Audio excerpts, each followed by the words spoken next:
Never underestimate people who are comfortable being alone. Some people fear silence. Others become dangerous in it. While the world looks for noise, approval, and crowds, a quiet few are sharpening themselves in the dark. Never underestimate people who are comfortable being alone, because they're building something you can't see. Some people fear being alone. Others are trained by it.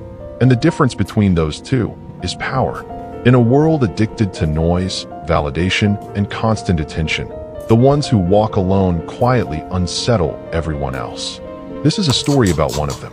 Ethan Walker wasn't antisocial. He wasn't broken. He wasn't arrogant. He was simply comfortable being alone, and most people misunderstood that. At work, colleagues gathered in groups, laughed loudly, and competed for attention.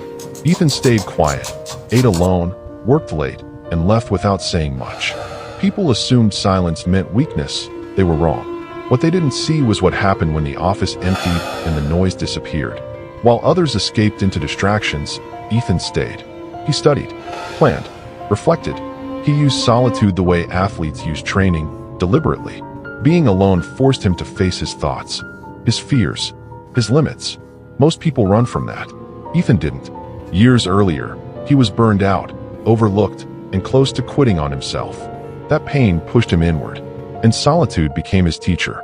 Alone, there was no applause, no comfort, no excuses, just accountability.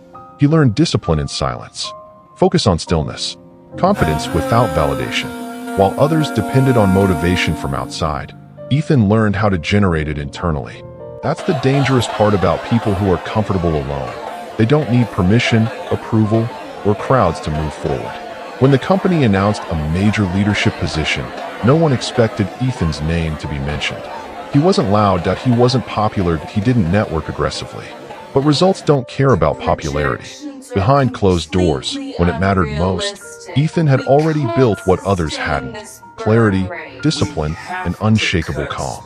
During high-pressure meetings, while others panicked and overtalked, Ethan listened, thought, and responded with precision. Confidence doesn't always announce itself. Sometimes it simply shows up prepared. That's when people started paying attention. Slowly, carefully, uneasily. The quiet man they underestimated was suddenly leading projects, making decisions, and influencing outcomes. Not because he demanded respect, but because he earned it. Solitude had sharpened him. Failure had humbled him. Consistency had transformed him. And here's the truth most people never realize. Those who are comfortable being alone are rarely lonely. They've made peace with their own minds. They trust themselves. They aren't desperate for reassurance. They don't fear silence, because silence gives them strength. So be careful how you judge the one who walks alone, eats alone, and speaks less than others.